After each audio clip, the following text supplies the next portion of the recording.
Father, I'll begin by asking you to give us your name. And just tell us your full name, Father. I am Jim Reuter of the Society of Jesus. Arthur Francis Bill Kreutz. Edmundo Martinez. Francis X. Clark, John Krebs, Luigi Moigi, Arthur Andrew Bauer, Miguel Anselmo Bernat. My name is Honesto. My middle name is Chavez. And last name Pagana. I'm Roque Angel Ferrios Ramirez.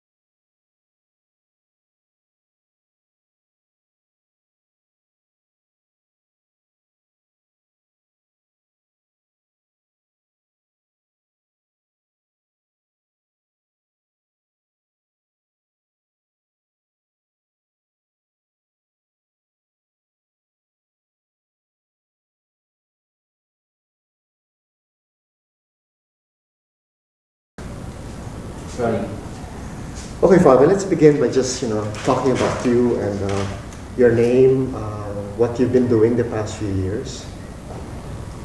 I guess people call me Father Jack. My family name is Phelan, and I came here in 1960 to Naga.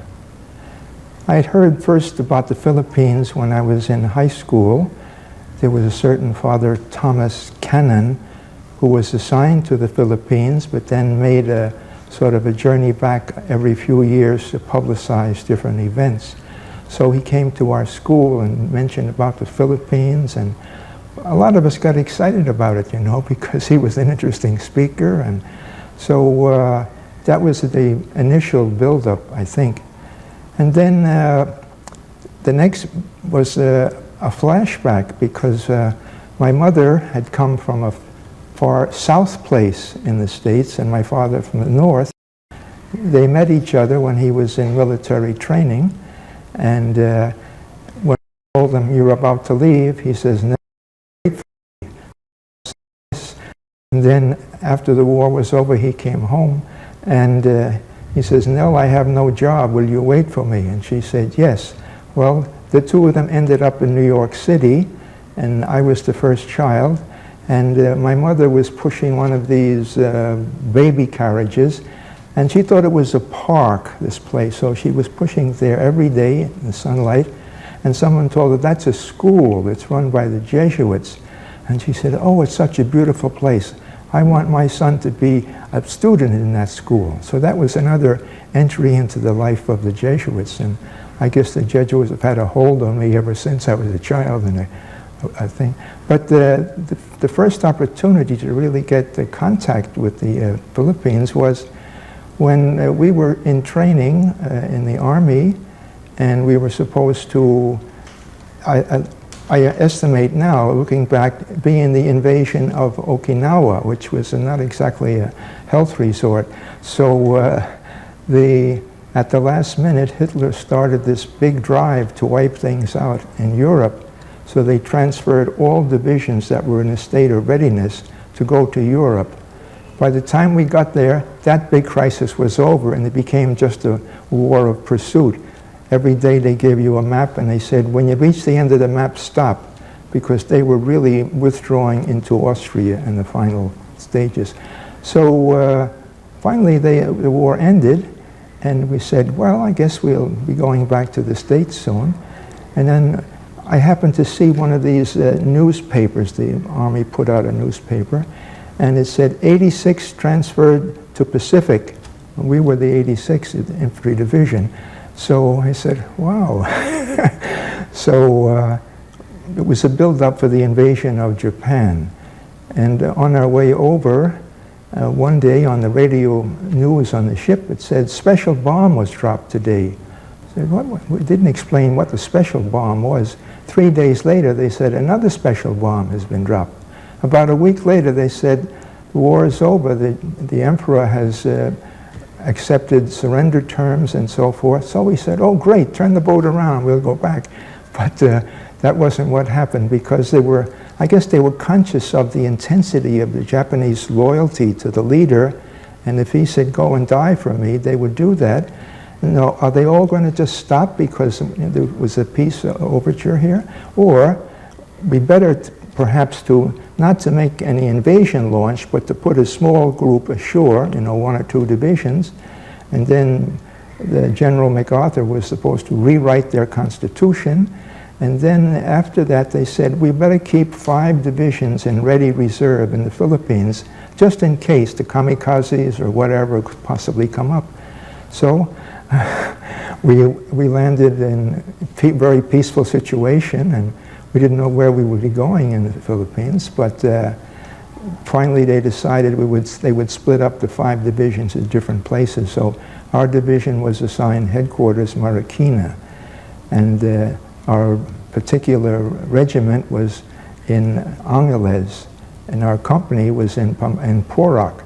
So I spent a quiet year in Porac, and the only excitement was one day a man came to our door and he said a few words in English, and he said, I'm a Japanese officer, I want to surrender, but I'm afraid of the guerrillas. So that was our war experience in the Philippines. So at the end of that year, the division was deactivated and sent back to the States. Well, about that time, I went back to say hello to my guidance counselor in high school, and he said, Jack, some people said you should have considered the priesthood.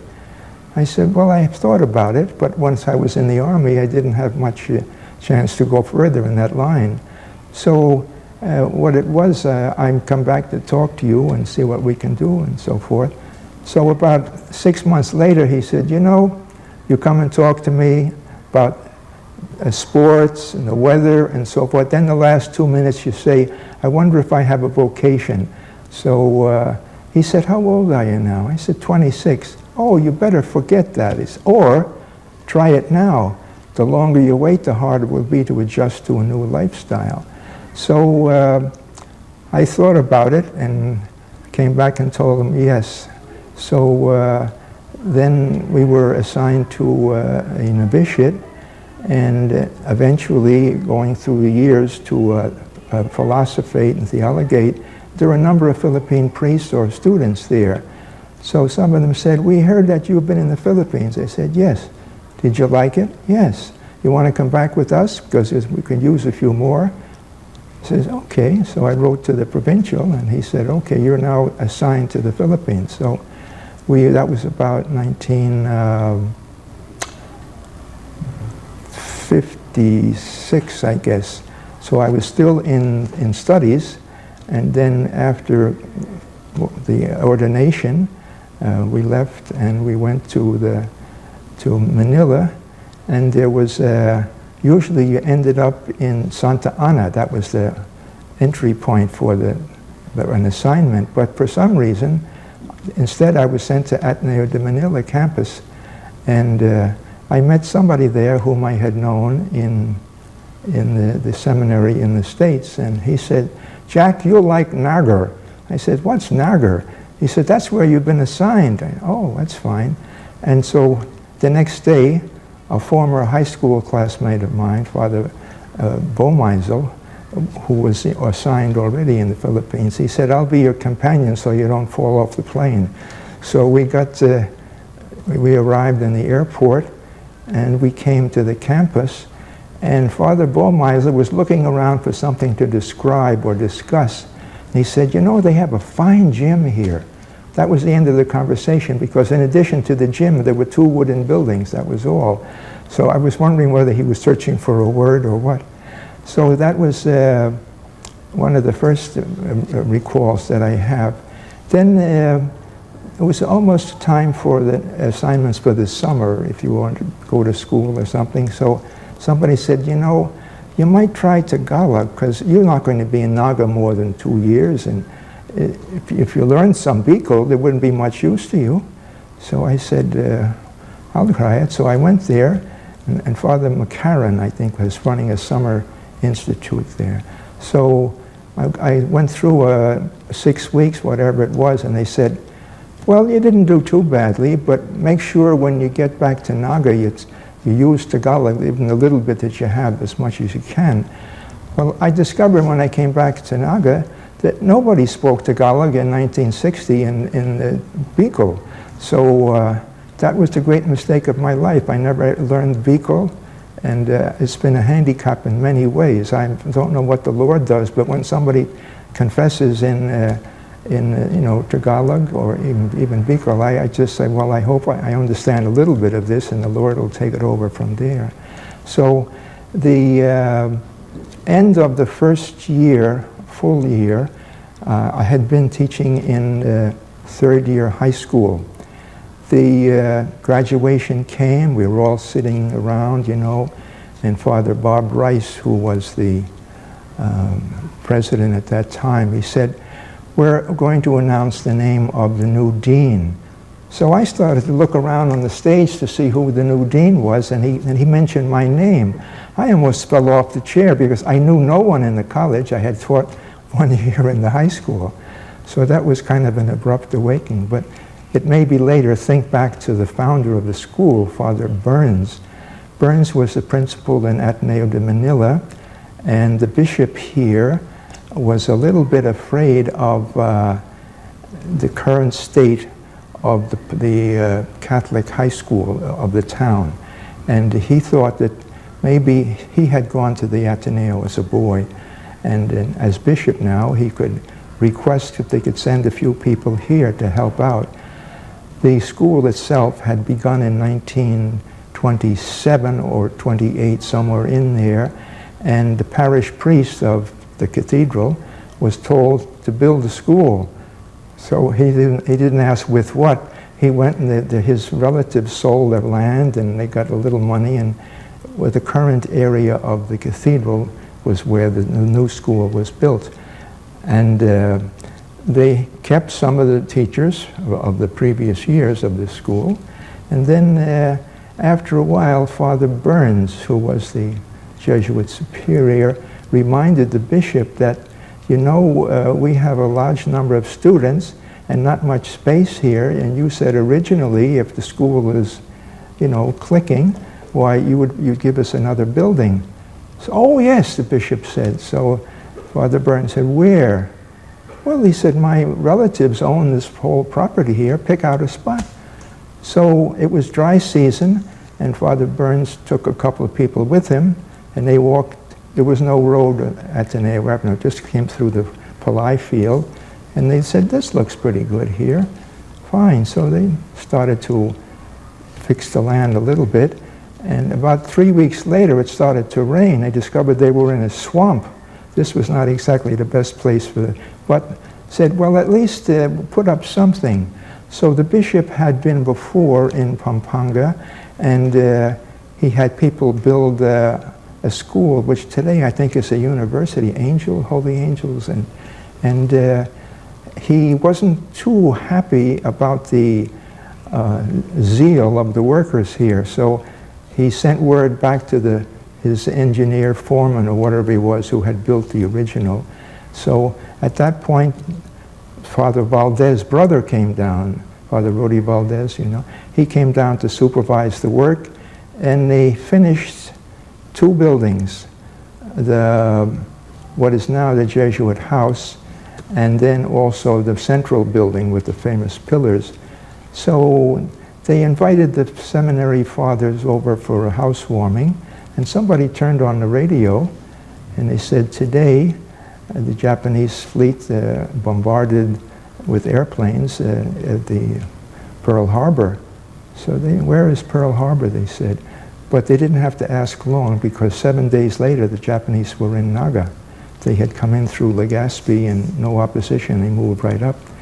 So the first people who really enjoyed the house were the Japanese officers, what is now the residence. And the school building was intended, became sort of Inquisition place. They would bring... So, Father, you mentioned that the Jesuit residence was first enjoyed by the Japanese soldiers. Yes, Colonel Takichi was the one who took over. And the other building, there was a permanent resident of Naga who told me she was a little girl and her cousin became sort of a worker for the Japanese. But I suspect it was a spy is what she meant. And one day she came over with her cousin and she heard some noise. The cousin had wandered away to talk to one of the Japanese soldiers. She heard some noise, so she peeked her head around and went in, and they were torturing somebody there. So, wow, she rushed out of the room. And it turned out she was right. It was a torture place. And as you progressed down, you got to the last room. If you reached there, that meant that they were suspicious of you and you weren't going to live much longer. You'd be taken out in the back, and I think usually they would stab. And so it became a very dangerous thing to go to the Ateneo in those days. Not many came out alive. But the Jesuit priests and laymen, or rather scholastics who were here, What's that again, Father? the Jesuit priests and scholastics were brought to the jail, except for Brother Adriatico, for whom there's a building named here. Brother was the only citizen there. The rest were all foreigners, so they were put in the city jail. And every day, Brother was allowed to bring them soap, which is just an excuse to go and say, bzz, bzz, bzz, bzz, bzz, tell them what they heard on the radio that day.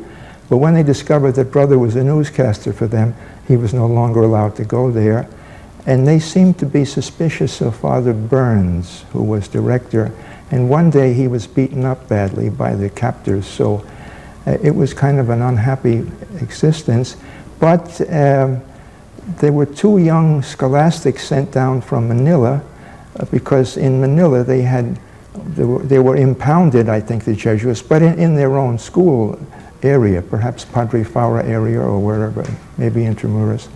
And when they heard that the Jesuits were in bad shape here, they sent down Father Della Costa, who was then a scholastic, and his companion, and they came to visit the Japanese and, you know, asking could they do something about the situation. And the one in charge here said, you have to go to Legazpi, the headquarters is there. So they went to Legazpi, and the one in Legazpi gave sort of a permission to have house arrest. They moved from the jail into the Archbishop's house, which is in its present location. So at that point, they got more worried, the people in Manila, and they said, if we can get this far, why can't we bring the people all the way to Manila?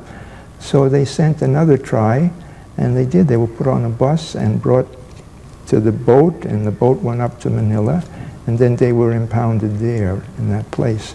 So from that time on, there was not much happening here, except after a year or so, the U.S. Air Force came over to bomb. Now, how did they know where to bomb? You remember that little girl who was, so she said she had long hair, and they used to put, the guerrillas would put notes or something. I can't actually describe how they did that, but they did. And who in the world would suspect her as a spy? Over our left here, there's a town called, the area called the Back of the Cow. It's a mountain, and the guerrilla forces were living on top. It gave them a pretty good scope of the area. The Japanese couldn't get through. So they would wait for the little girl to go, and then they would get their information. So they prepared some sort of a map and sent it to MacArthur in Australia. Well, I guess maps get out of date. So by the time the planes came to bomb, the Japanese had abandoned all the buildings that they had indicated. So they bombed the Ateneo, the seminary, Santa Isabel, the bishop's house, the shrine, and why in the world they bombed the market, I don't know. Father Bonifay was driving a carretella there, so he just jumped off and was hidden, but some people were killed in the market. So it was strange, you know, that this would be such a wrong estimate. However, that was the way it was. I'd like to stop for a second. I'm lost. What happens next? You're doing okay, Father. Santa Isabel, because they asked the bishop, they said, the Jesuits are not here, the Japanese have gone, can we use the Ateneo because our building was badly damaged? So he said yes. So some of the students from Santa Isabel moved into what was left of the building here, and also they admitted boys for the first time. So you had Isabelinos here as well as the ladies. And after 1 year, the war had stopped and people were being brought back and so forth. Father Burns returned and reopened the Ateneo. That would have been 1946. And one of the young men that he had for a Jesuit helper there was a Father Lynch. Another one was the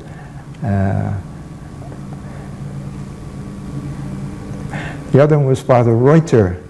Now, they were both young men, and Father Lynch would give special emphasis to English. He would stand at the back of the property and make the boys go up to the second floor of the wooden building and speak so that he could hear it. So I guess it worked. And then Father Reuter became a really all-round person. He coached the basketball. He also was director of the plays, the magazine, and he was a ferocious teacher. So there were some of the best teachers who ever were seen in Naga at that point. When Father Lynch arrived, they thought he was a soldier because he was wearing cast-off GI clothing. How he got it, I don't know, but you had to tell him that he was a priest or a scholastic.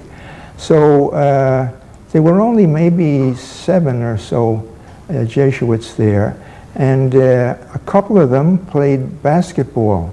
So the boys were devoted to basketball here. When somebody said, "Do you want to go to the Ateneo?" They said yes, for basketball. And for another reason, Father Burns was a generous person. He would, at recess time, he would give out candy or money or whatever he had, and then once in a while they'd have free show. They'd go down to the theater for free, and for him that was a way of a language change, more English insertion. But he made a mistake, Father Burns. He asked permission from the superior if they could have some form of a truck, because to move supplies and so forth here was not so easy. And since there was no road here, it was just mud. So the superior said, of course. So the next year when the superior made his annual visit, he said, where's the truck? Oh, we decided to get a bus instead. Oh, did you? So the next day there was a little message in the door of the rector, goodbye. So he was sent back to the States, and it broke his heart, because in later years when other people met him and said, let's talk about Naga, he said, I can't talk about Naga. He was so disappointed. Well, he was disobedient, and I guess there wasn't about this much money available, so why buy a bus, which isn't so practical for here. At that time, when he was, Father Burns was sent away, another young person came to take over as principal, Father Hayes. He lives on the Ateneo campus, I think, still. And he got the reputation of being very strict. Well, if we can get the picture of the students now, maybe some of them had been in high school in 1940, and by 41, there weren't many schools operating, so they maybe had 4 or 5 year gap. When they came into school, they were bigger than the teachers. So they said, discipline is what we need. Never mind learning, just discipline to get something done here. So Father Hayes, if he wanted to give you a punishment, he would say, you were talking bad words, so go to the kitchen of the Jesuit house and ask for some laundry soap, and then you start to chew that. So the boy went and got the laundry soap and came back, but he wasn't going to chew it, so Father Hayes says, give it to me. He got the first bite, so the boys got the point, if he can do it, we can do it. So he was a strict disciplinarian, and I suppose it was a question of, just for the moment, how do you face a problem of overgrown high school boys who haven't had any discipline for some years? Father Hayes later was transferred to Manila, I think, to the novitiate. But he put in a lot of discipline in his time. I think, though, that he also was somebody who was respected very much by the boys, because on Saturdays they had something called post, which meant if you had been broken some disciplinary rules during the week, why you would be able to have those off your record if you marched with a rifle in the sun here or did some other foolish thing at the time. So they were with them, and he stayed there in the sun himself watching them. So they respected him for that. Father Reuter, by this time, was discovered, as it were, by the Jesuit province, and they said, what is he doing at Naga? If he's that good, get him to Manila. So they borrowed him, and he's still on borrowed time from Naga. But I think there was a building up of a spirit that was pervasive. The boys liked to be in the school, and they felt they were enjoying, and they were learning, and they were playing basketball, and they were getting a little snack sometimes, or the free show. So the school suddenly became very popular, even though it was not the first school in the city at that time. And then they decided that they'd push on beyond high school and go into college work. Well, that was a difficult time because there would be just boys in this college, as in all Jesuit schools. So they had, just a handful of boys. And even a few years later, when I came, the graduating class in college was only 26. So it was a very slow growth. The high school was the focus of the whole school. And they were good in basketball. They were good in oratory, dramatics, and they even won a few, contests and different things here. Even though when they were going to Legazpi to play basketball, they were always stoned by the people in Iriga who didn't like to lose, and we'd be remembering them. But after a while, it was a slow growth in the college, and they got a wonderful teacher in for accounting. And within 3 or 4 years, they used to call his class was the class that never ended, because you could use the building in the daytime for the high school, and then maybe about 4 o'clock until 8 for the college. And he never ended at 8. They would go on to 10. The lights would be on there. And he really got some results from the accounting group. They passed the board and so forth. But as things happened, there was a new Jesuit put in charge of the college, like a dean and so forth. And he went through the listing of classes one time, and he discovered there was no philosophy and no theology in the Ateneo program. He said, how in the world did this happen? So he called in this other gentleman, and he said, you left this out and so forth. So there was bad, I guess, friction between the two of them. So unbeknown to them, this dean, this accounting dean, was able to meet the president of a new school which was opening here, and so he was invited to go there, and you don't have to face the people who were angry with you.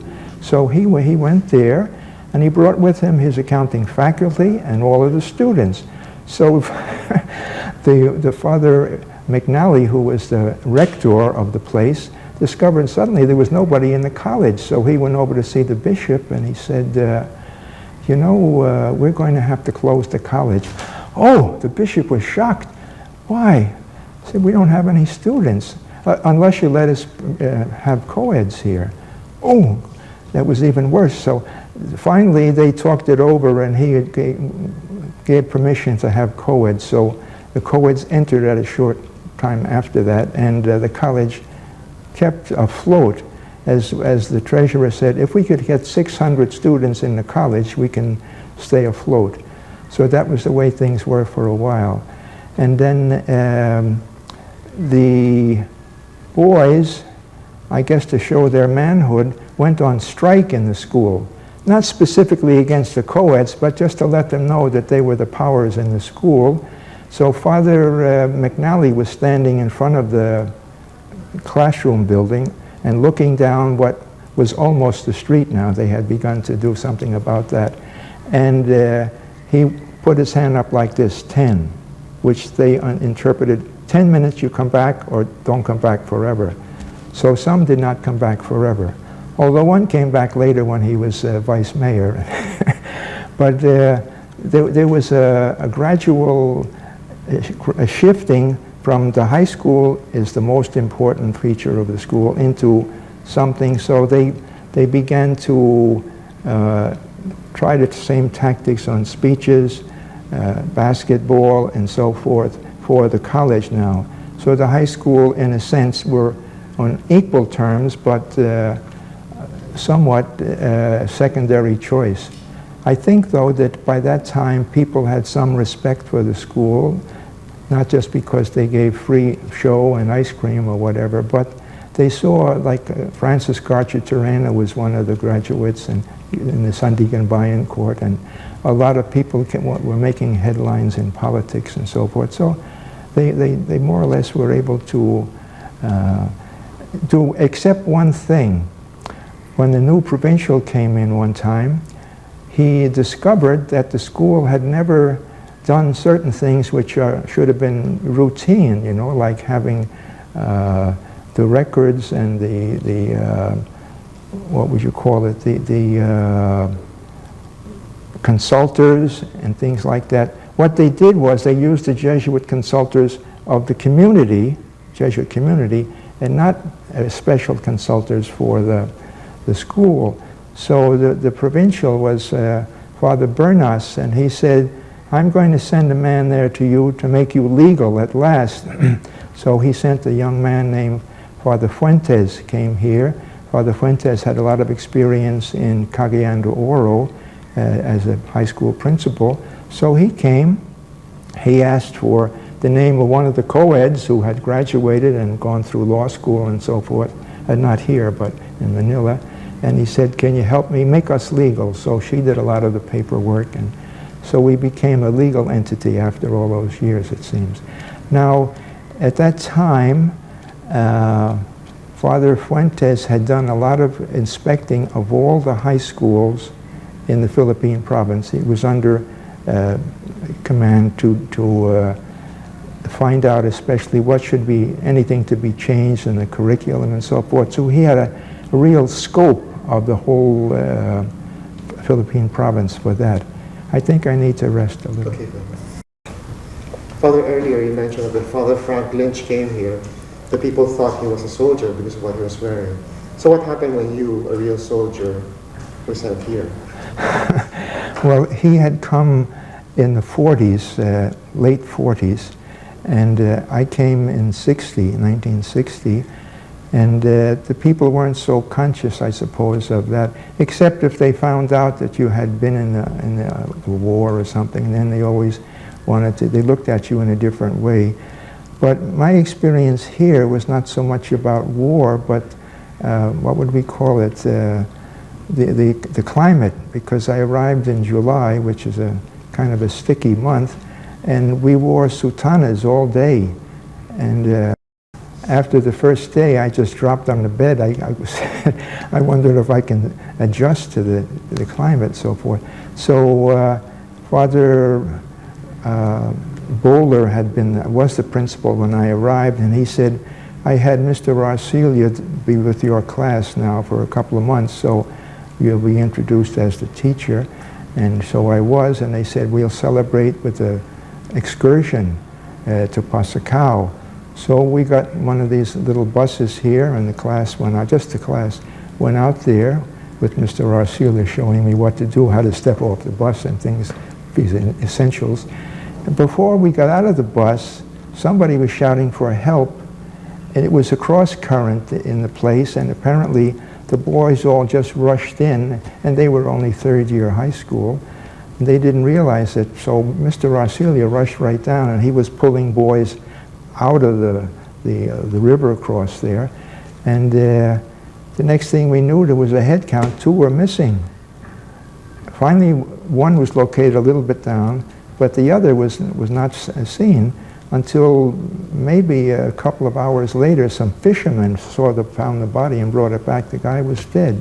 And he wasn't a member of the class. He was a stowaway. He just joined the thing. So it was a long, quiet, sad trip. We had to go and report to the city hall of that town that this was a case of drowning. And so there's the body is in the bus, and we're there, and it was kind of a glum ending of an event like that. So I think that made things a little more solemn, you know, because I know my first experience that was not in any way comparable with that, but I mean sort of changing the rules from now on. Nobody gets out of the bus until the prefect gets down first.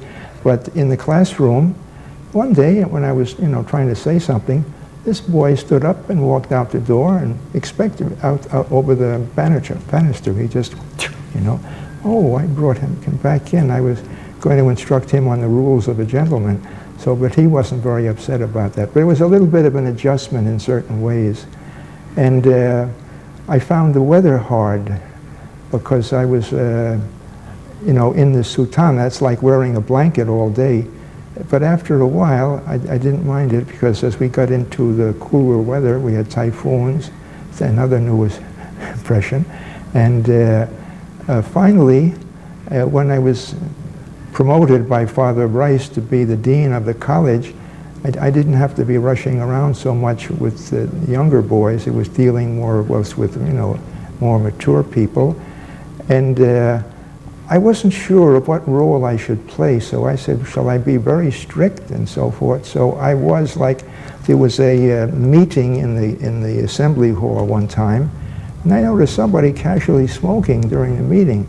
So I just stopped talking, and I walked down and took the cigarette out of his mouth, and I guess he got the point for the moment, but that sort of built up your aura, so the others would be a little more careful, I suppose. But those were adjustments which, looking back, they were, you know, minuscule, but at the time they were very important.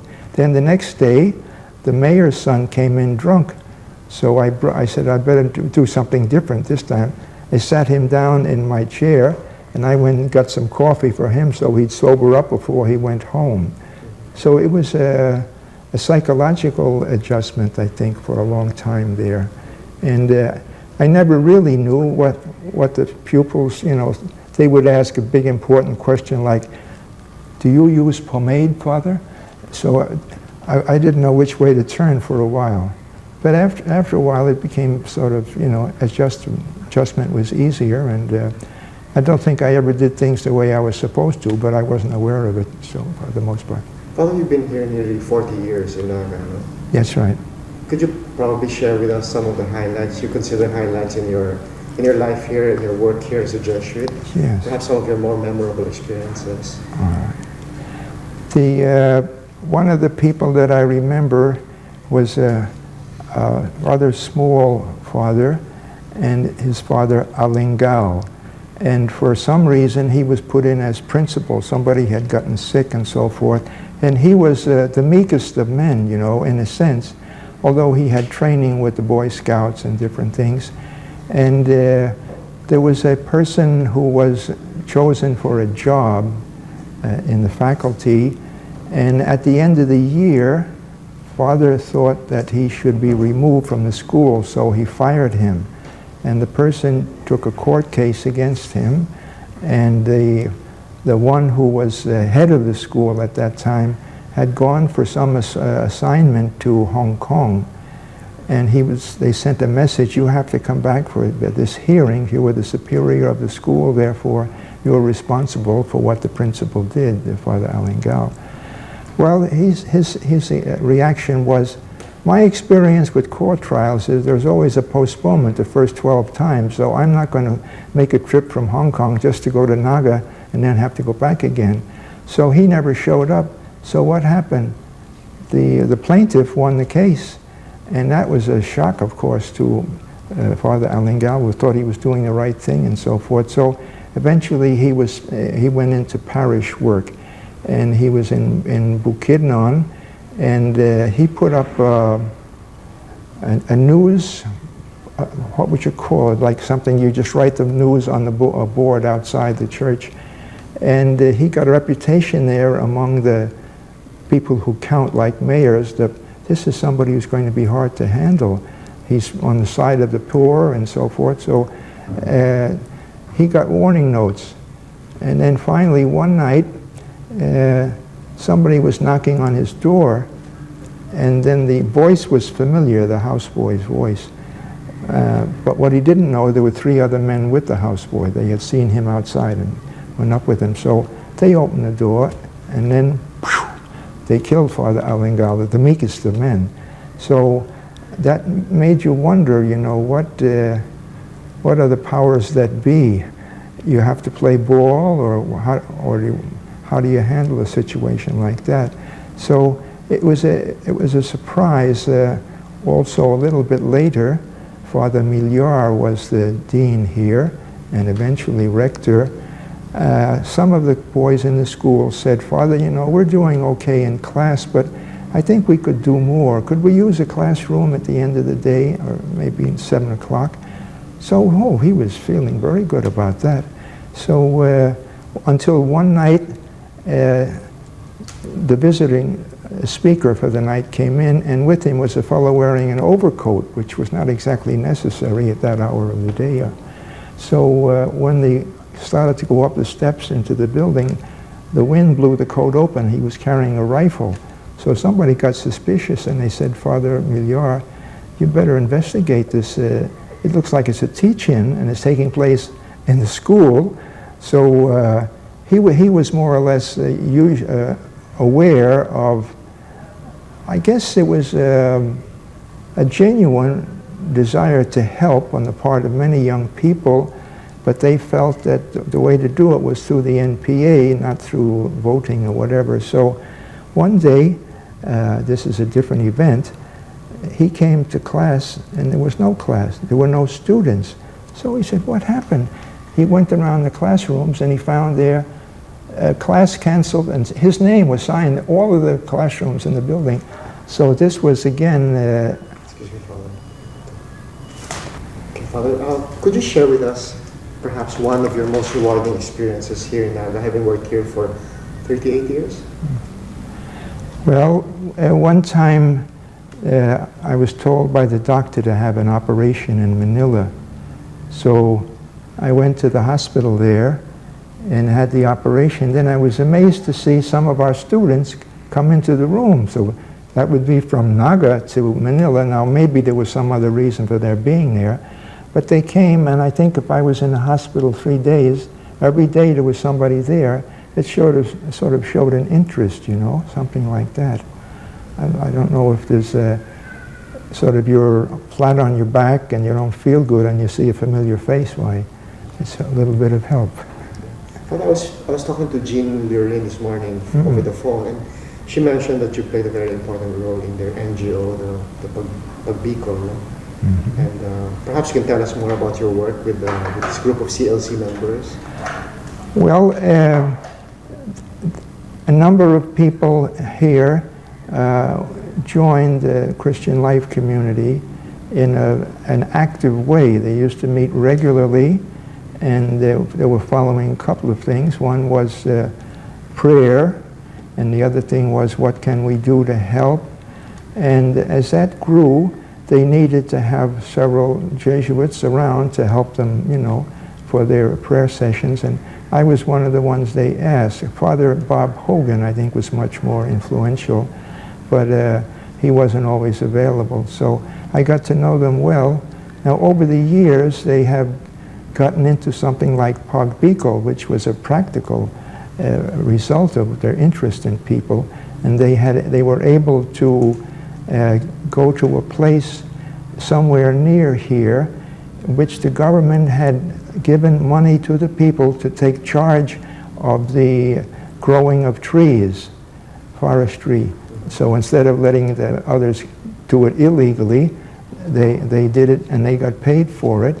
And the brother of Jean was one of the ones who stayed with them for a while there. So when they had meetings, I would always be asked to be present, even though I didn't know what was going on there, because I had never been there, but just to try to... Now, of that group originally, one of them was just elected mayor of his small town here. And I think because the people felt he was somebody who was interested in them. So it was an ongoing thing. And later, it sort of, what would you call it? Not misdirected, but it was a search. What can we do now? So they have a little place over here in town, which they've maintained strongly all along. But it seems that it's, at the moment, it depends very much on Jean and perhaps 2 or 3 members to keep the thing going. Well, I think one thing which we might tend to overlook is what other things did the Jesuits do beside running a school since 1940. And that would be, I think, at least a small contribution to the diocese.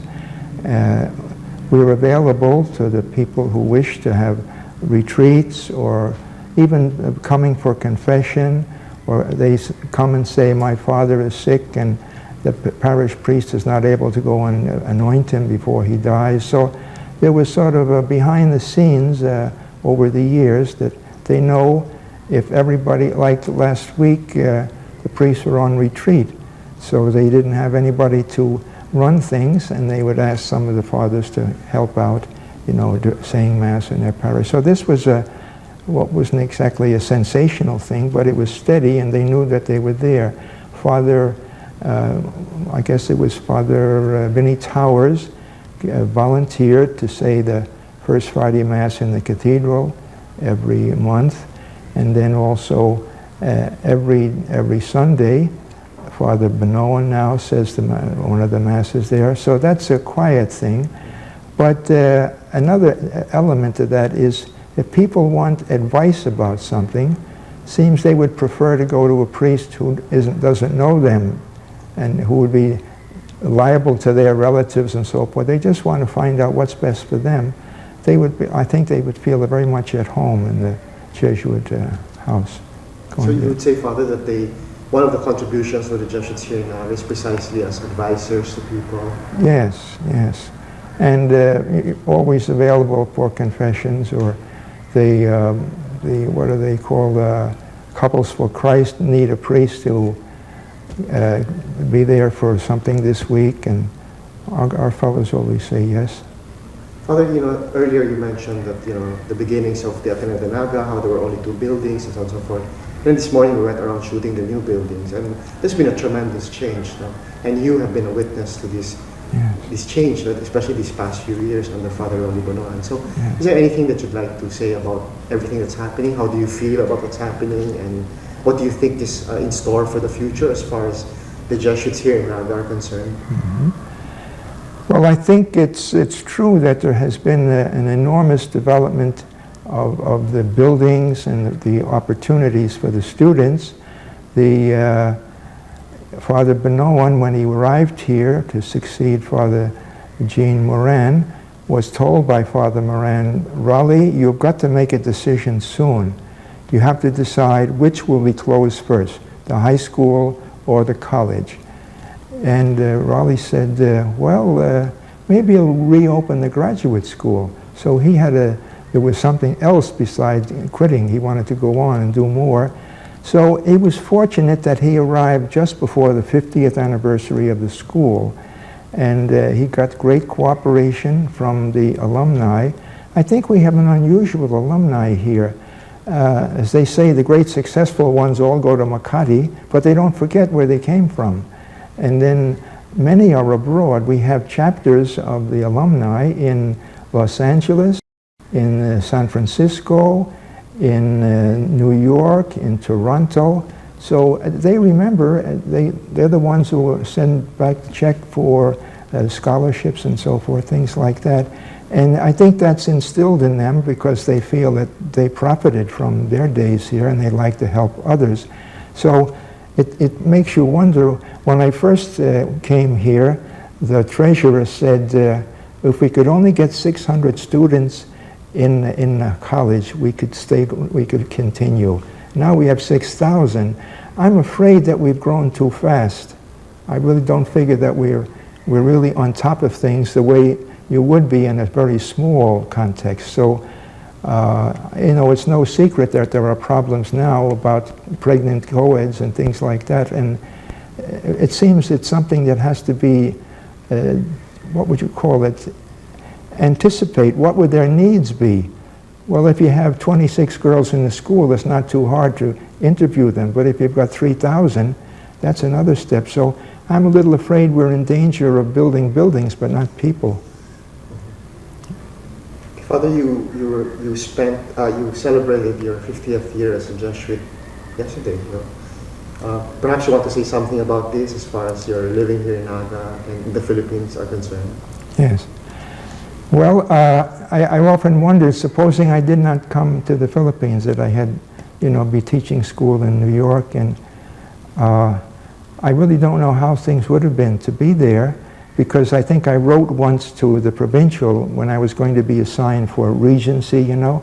I told them, please don't assign me to Fordham Prep, because that's within walking distance of my mother and father's apartment, and they wouldn't understand why I couldn't go home every week and, you know, take a meal with them. So he put me out in Brooklyn. There was no chance of walking from Brooklyn there. So I really can't imagine if that would be a struggle of, not that this life is hard, but I mean, you're more or less, things are not possible here that would be possible there, you know, like somebody has a ticket for a show or something, or watch the basketball game. So I think this has been a good opportunity to concentrate on the, you know, the life of a priest. I do remember, though, that when I mentioned before about entering and do it now and so forth, that when I went to the novitiate, you're supposed to tell the one in charge how you're going to change the world, you know. So I walked in and he said, oh, sit down, how are you? Fine. He said, you have something to say to me? I said, yes, I don't know exactly why I'm here. Oh, he said, that's fine. If you can live the life here, that means you have a vocation. So in a sense, I don't feel that I chose it, but somehow I was chosen, and that was how it worked out, you know. But I couldn't figure out the steps of how to get into that. Final question, Father. How do you feel about the people here?